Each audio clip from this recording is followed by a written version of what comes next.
victoire par le Saint-Esprit. Jésus, pour lui du péché de toute l'humanité, entra en enfer. Tous les démons festoyaient à son arrivée dans ce lieu sinistre. Mais peu de temps après, ils constatèrent quelque chose d'insolite. Celui-ci n'était pas comme tous les autres pécheurs qui y venaient. La plupart des pécheurs qui y venaient étaient effrayés et étaient en position de faiblesse, faciles à être maltraités, maîtrisés, et ainsi susceptibles d'être capturés et punis à volonté. Jésus, lui, au contraire, était venu comme un conquérant de l'enfer. Il y entra avec une assurance terrible et effrayante. Aucun démon n'osait s'approcher de lui pour le capturer.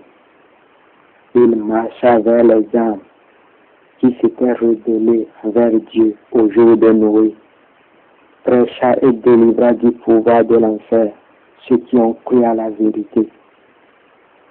Jésus alla ensuite chercher le diable là où il était, retira de sa main les clés de la mort et du séjour des morts, sortit avec les âmes délivrées de l'enfer au matin du 3e jour. Le chaos s'installa alors en enfer, car les démons ont perdu les clés de leur résidence.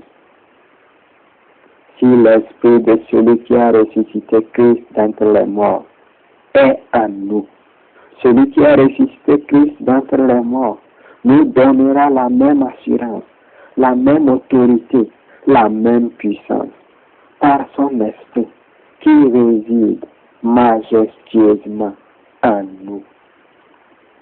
Si le Saint-Esprit est en nous, l'heure a alors sonné d'aller chercher les forces des ténèbres là où elles résident, pour les maltraiter, leur infliger de sévères défaites, glorifiant ainsi le nom de Jésus, qui est au-dessus de tous les noms.